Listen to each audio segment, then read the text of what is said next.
him when he was the commissioner. But nowhere is he saying that we have not had a constitutional majority in this country since 1986. So there are aspects of our constitution that requires a constitutional majority to change the constitution. And that constitutional majority is 31 seats.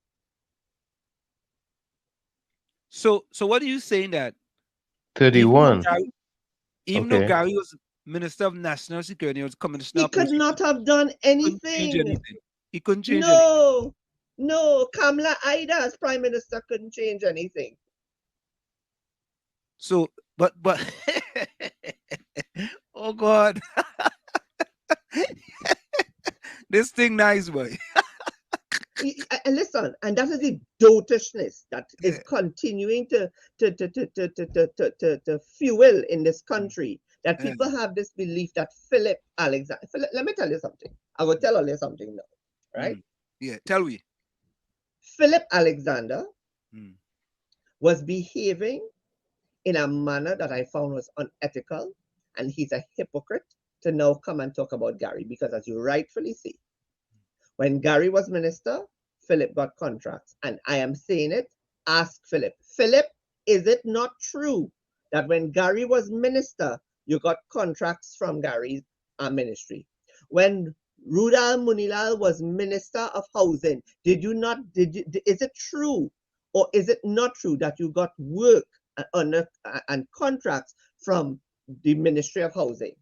And is it true, Philip, that you did come to the Minister of Health, Dr. Fuad Khan, and you had a meeting with his communication consultant, who at the time was Mr. Shane Mohammed, and you got refused because you wanted too much?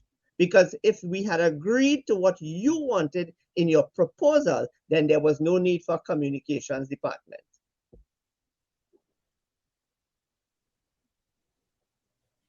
Let me just tell Ulrich something. Yeah. Ulrich, let me tell you something.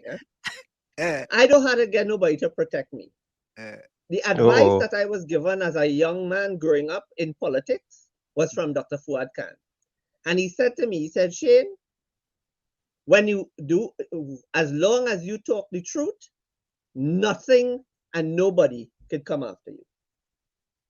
And I have made it very clear tonight that the information that I have asked for, I've also provided information whereby I was involved and where I had the authority to say no, and I did say no. Right? It's not a matter of Gary protecting me. It's a matter of principle. My job is to tell the truth. My job is to sit down and comment and talk the truth. It is not for me to come here and politicize and I am an educator. Just before I came on the show, I finished teaching a class, right? I am about the population itself. The population of Trinidad and Tobago needs to be educated on certain things, because for too long they are being misled by politicians, and politicians like Philip. Philip, you know, it goes to show that people who are in leadership roles like Philip Alexander does not understand politics and does not understand how the thing works. Because at the end of the day, you heard the man, you played the recording where he said the Constitution of Trinidad and Tobago was constructed where the special branch of the police reports to the prime minister. And you're telling the country that it was not good for him when it was good for him when he was minister, and it was good for him when he was commissioner. But when he was minister and commissioner, he could not change it because there was no constitutional majority. And there are things in this country that can be changed by a special majority, which is a 2/3 majority, a 3/5 majority. But in order to change the constitution, we need a 2/3 majority, which is a constitutional majority. and that is 31 out of the 41 seats. Do the maths. Dr. Mohammed? Yes, sir.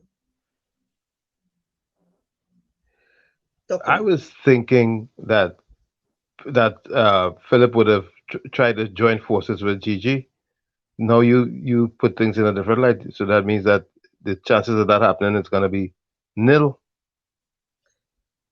Do you know What that say you?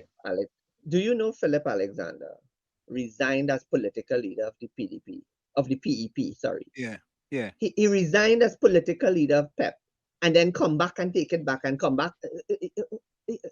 I don't understand. He's like a man that walking in the middle of the road, on the white line in the middle of the road, and it have traffic passing on both sides. But he don't know where he want to be. So if he decides that he wants to join up with Gigi, what would you say? Gary has to be an absolute and complete idiot. You don't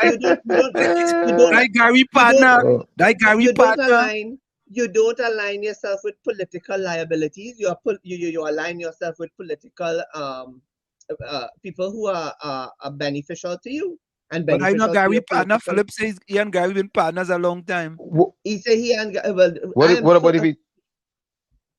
I am so happy that he and Gary is partners. That's even better. Gary would know him for who he really is.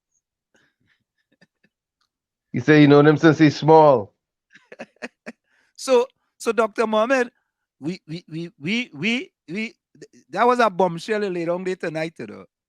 Kind of exposing Philip Alexander, because Philip Alexander thought he had exposed Gary Griffith, right? And it seemed like if he have exposed himself now, or you have exposed him, because some of the same thing all them guys are doing, he's coming here now like he's Pontius Pilate and trying to pontificate to the people and telling them, well, I'm good and I'm the good one. And you're throwing Gary under the bus. I mean, me and Gary had it on. Yeah. He's throwing Gary under the bus. But, I mean, he wasn't genuine based on your statement. He wasn't as genuine as you thought. And that is why I continue to ask the question. If he has no cocoa in the sun, and the question I am asking is, is it true that you got contracts from the Ministry of Housing under Dr. Ruda Munidal? Is it true that you got contracts under the Ministry of National Security? And is it true that you approached Dr. Fuad Khan as Minister of Health to get contracts for social media management and communications and all of those things? And the answer you got was no. Well, Philip boy, questions to answer now, boy. Yeah, and of course, this is going to be on social media. Philip, questions, but questions. And how you think he going to answer them questions? He might come after. No, but how could he come after me when I could file an FOI? Anybody can file an FOI and go into the public and see whether or not it's true or not. But I am telling you, it is true. And even if if it turns out to be not true, right? I ask a question. Answer my question. Is it true? And as it pertains to the Ministry of Health, I was the man that the proposal came to, and I met with your son in my office. And I turned around and I told him that if I give you this contract, there's no need for communications department for the ministry. And that would have been a duplication of work. And the value of the proposal was $50,000.